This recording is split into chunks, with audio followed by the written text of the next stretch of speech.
inocente, justo, substituto, que te vestem com o sangue dele, tem a capacidade de imputar o perdão de Deus por graça à sua vida pela eternidade. A pergunta nessa noite para mim e para você é: qual é o culto? Qual é o mecanismo que você tem trazido diante de Deus e tem se apresentado diante dele? Olhe para você. Será que você não tem procurado trazer folhas de figueira para se apresentar diante dele? Será que quando você vem trazer um culto a Deus, você não traz junto consigo, num alforje, numa bolsa, num embornal, frutos, flores, para chegar diante de Deus, colocar os seus frutos e dizer: está aqui, Deus, fruto do meu trabalho, é eu que banco, é eu que faço. Hoje, estamos sendo chamados à consciência de que eu e você não podemos sacar de Deus o perdão simplesmente pela produção humana. É necessário que assim se faça. É necessário que o Cordeiro se entregue. É necessário que ele seja açoitado, que ele seja cuspido, que ele apanhe, que ele seja flagelado. É necessário que o sangue se derrame.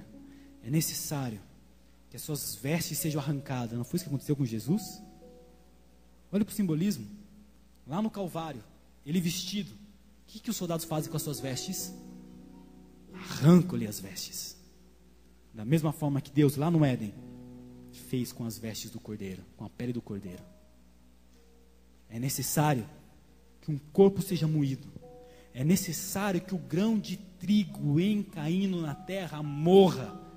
Se ele não morrer, ele não produz. Mas se morrer, ele produz muitos frutos.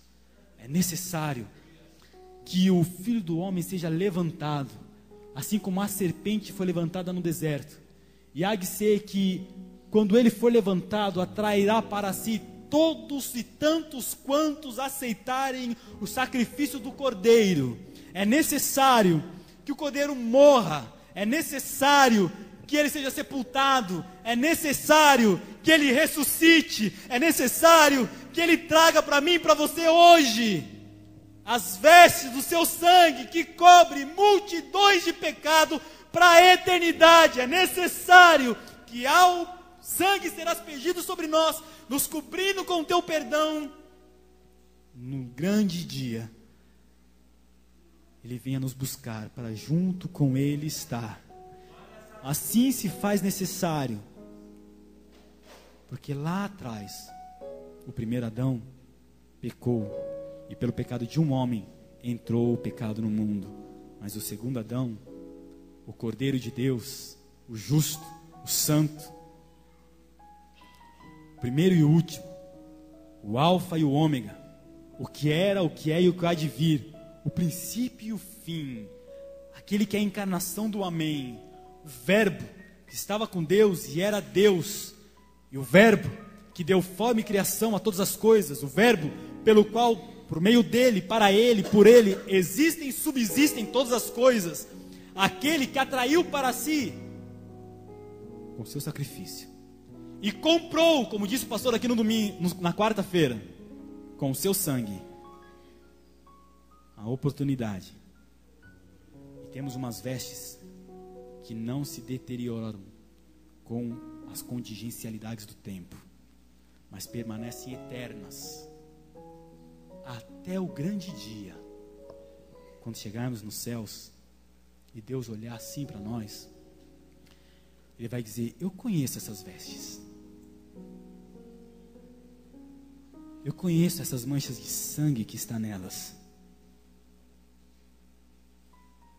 e eu sei muito bem que vocês não poderiam estar vestindo elas, Mas eu sei muito bem que por amor a vocês, correndo atrás de vocês, aonde quer que vocês foram, é necessário que as vestes e a pele do meu filho, as vestes dele fossem rasgadas, para que pudesse cobrir todos vocês.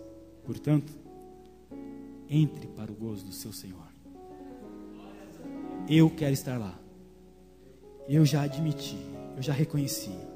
Para mim, não existe mecanismos humanos. Eu aceito as vestes do Cordeiro. Eu aceito o sacrifício da cruz. Eu aceito que um justo morreu por mim. Eu reconheço que ele não tinha nada comigo. Eu reconheço que ele não tem culpa nenhuma dos meus erros, dos meus pecados. Eu reconheço que ele não tem consequência e ele não é responsável por nenhuma das burradas e cabeçadas que eu dei na minha vida. Eu reconheço que tudo que eu fiz foi porque eu carrego em mim pecado. Mas também aceito, simplesmente porque aceito, eu não sei explicar, o sacrifício que ocorreu na cruz, do Cordeiro substituto. E há de ser que no grande dia, assim como todas as tardes, Adão desfrutava da presença de Deus no jardim, não vai ser todas as tardes, vai ser todos os dias, porque lá não haverá noites, o sol da justiça que brilhará. Eu tenho a certeza de que lá eu não vou conhecer apenas a beleza da criação da terra, ele vai me mostrar a beleza da criação do universo, ele vai mostrar a beleza da criação da Nova Jerusalém, eu vou poder contemplar a beleza das hostes e das miríades celestiais que cantam: Santo, Santo, Santo é o Senhor dos Exércitos. E eu tenho a certeza que Ele me convidará a me juntar-me com um grande coral. E eu tenho a certeza que eu vou, com lágrimas nos olhos, dizer: Santo, Santo, Santo é o Cordeiro de Deus, o que era morto, mas ressuscitou e comprou para si o direito de me ter ao seu lado, sem mérito nenhum meu, simplesmente porque Ele me ama, porque Ele foi atrás de mim, onde eu estava. Eu admito e aceito essa verdade. Se você aceita, se coloque de pé, sem se movimentar, sem sair do seu lugar, só fique de pé, curva sua cabeça. Eu tenho a certeza que a experiência que teremos naquele grande dia será o mesmo que Adão tinha no Jardim do Éden.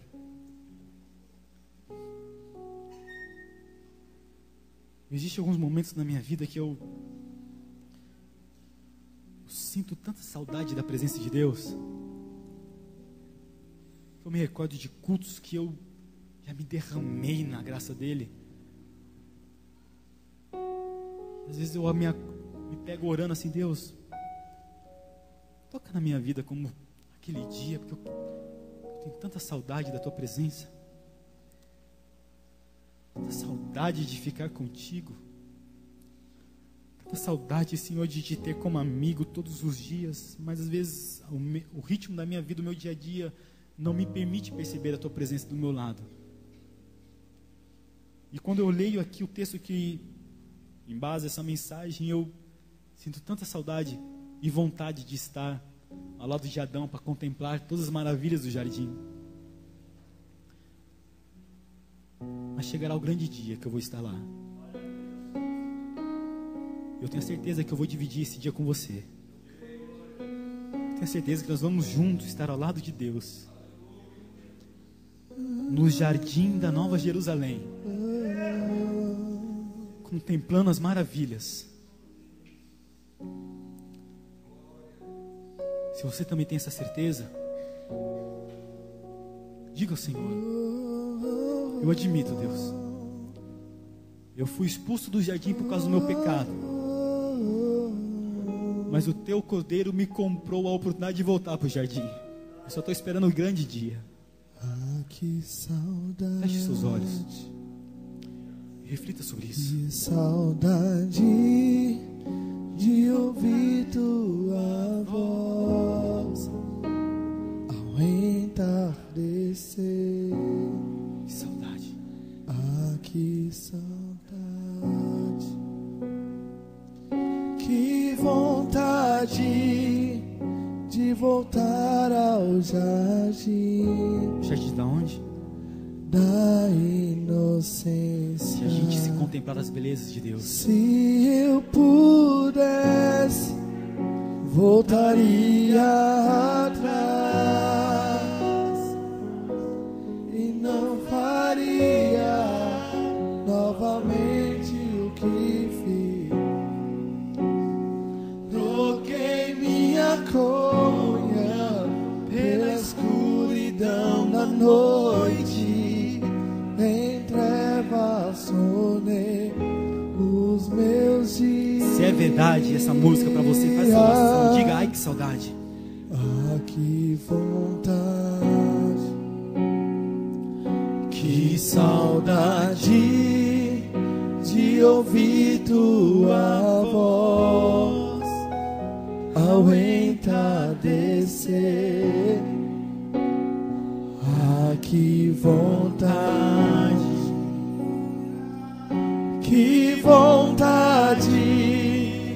de voltar ao jardim da inocência. Se eu pudesse, voltaria atrás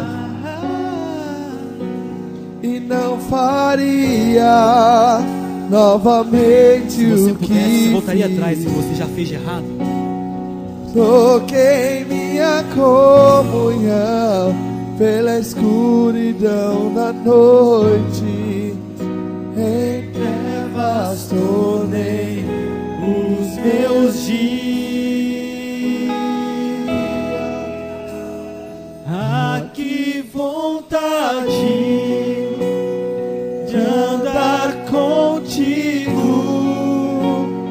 pelo jardim, na viração dos dias, pegar em tuas mãos e voar pela imensidão da terra e te adorar. Feche seus olhos. Feche seus olhos. E traga na sua memória. Será que não foi você que se afastou de Deus quando você errou? Será que no decorrer dos dias você não ouviu a voz dele ecoar, dizendo: Adão, onde estás? Será que ele não ouviu? Ele sabia onde você estava, mas mesmo assim ele pergunta: onde estás? Qual é o teu caminho? O que você fez? Por onde você tem andado? Por que você se distanciou de mim? Por que você corre de mim e não para mim? Por causa do pecado humano, a gente sempre tende a correr de Deus, se esconder. Deus, nessa noite, te convida a correr para os braços dele. Talvez você tenha saído, talvez você tenha quebrado a comunhão com ele, talvez você tenha ido passear em volta do jardim, em volta da árvore, talvez você quis traçar o seu próprio caminho, e você percebeu que isso só trouxe para você tristeza, destruição, angústia, tortura, depressão. E você lá, nas trevas, na noite escura, escondido na sua vergonha, na sua culpa, se cobrindo de culpa, de remorso, você ouviu a voz de Deus dizendo: Adão, onde estás? Por que corres de mim e não para mim? Por que não retornas para mim ao invés de se distanciar? Por que não procura os meus braços e o meu peito, ao invés de distanciar-se de mim? Eu estou pronto para te abraçar, para te encontrar, para te perdoar, para dizer que te amo. Mas Deus, eu pequei. Deus, eu comi da ave. Deus, eu tentei por meio próprio me cobrir, me justificar. Deus, mas eu pequei, Senhor. Eu errei. Então tá bom, filho. Então tá bom, filha. Então hoje,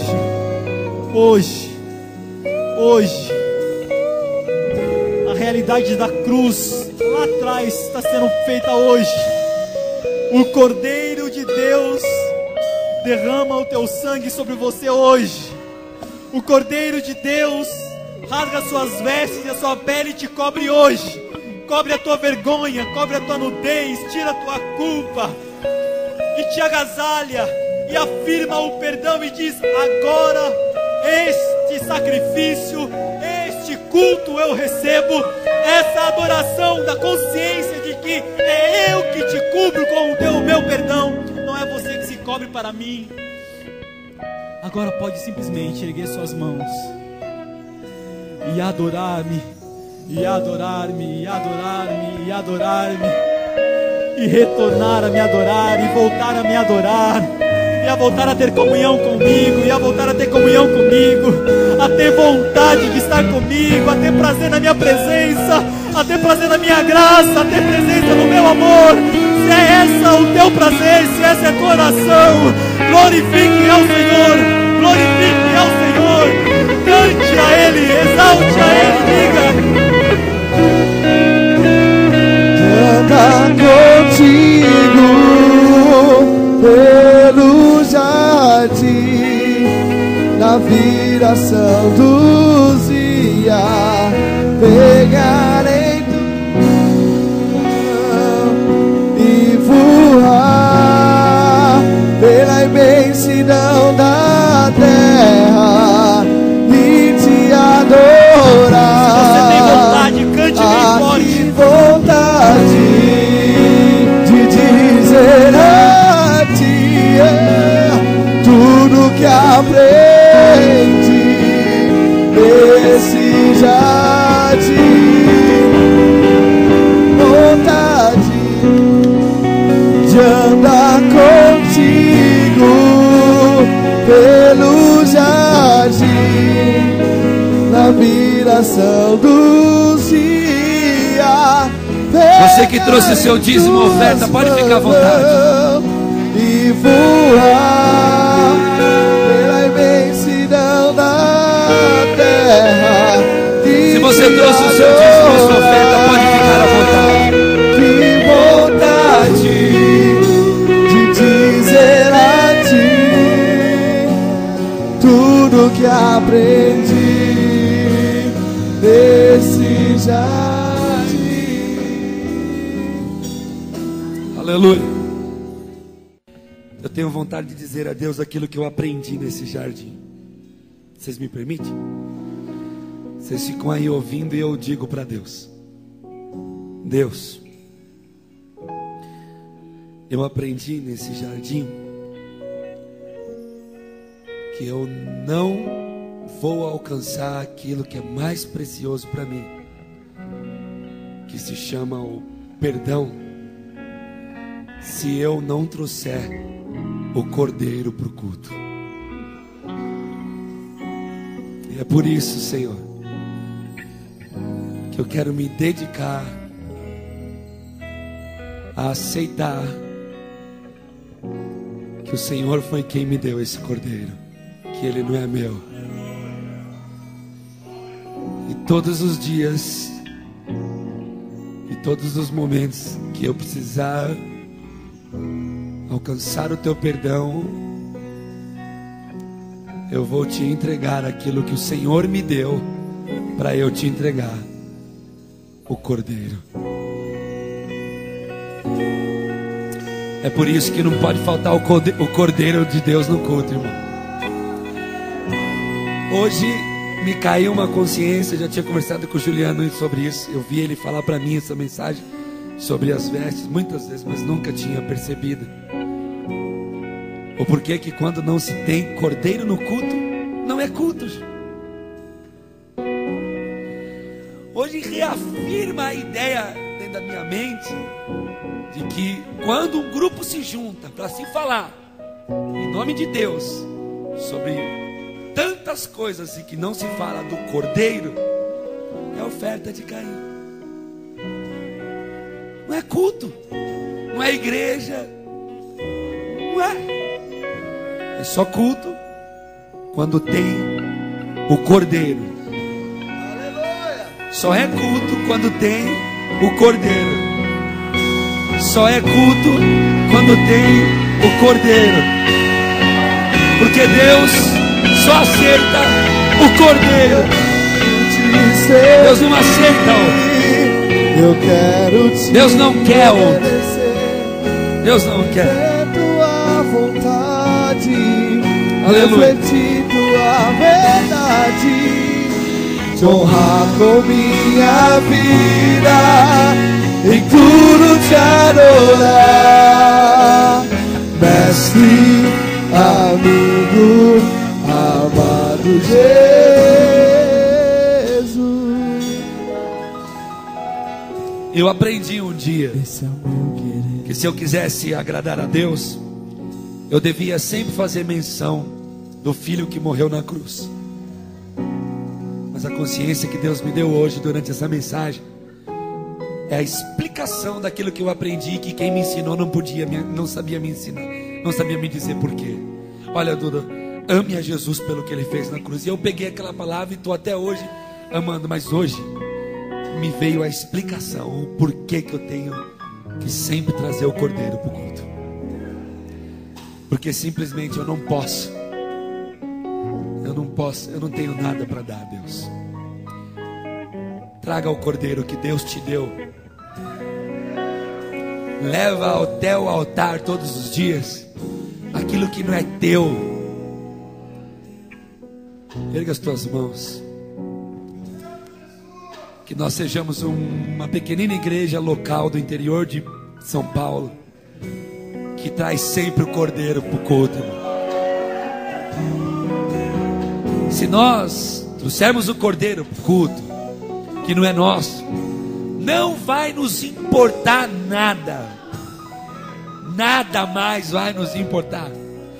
Se tem 10, se tem 100, se tem 1000, se tem carro, se vem de a pé, se vem de ônibus, se tem empresa, se tem casa própria, se tem carro próprio, se está doente, se está com saúde, se está rico, se está pobre, se é dia, se é noite, se chove, se faz sol, não vai nos importar mais nada, porque nós traremos o cordeiro e alcançaremos o perdão, e é o perdão que nos importa. Porque sem o perdão, nada disso que acabei de dizer tem sentido. Sem o perdão, é para fora do Éden a eternidade rico. Sem o perdão, é para fora do Éden na eternidade com saúde. Sem o perdão, é para fora do Éden com casa própria, com carro. Isso tudo é oferta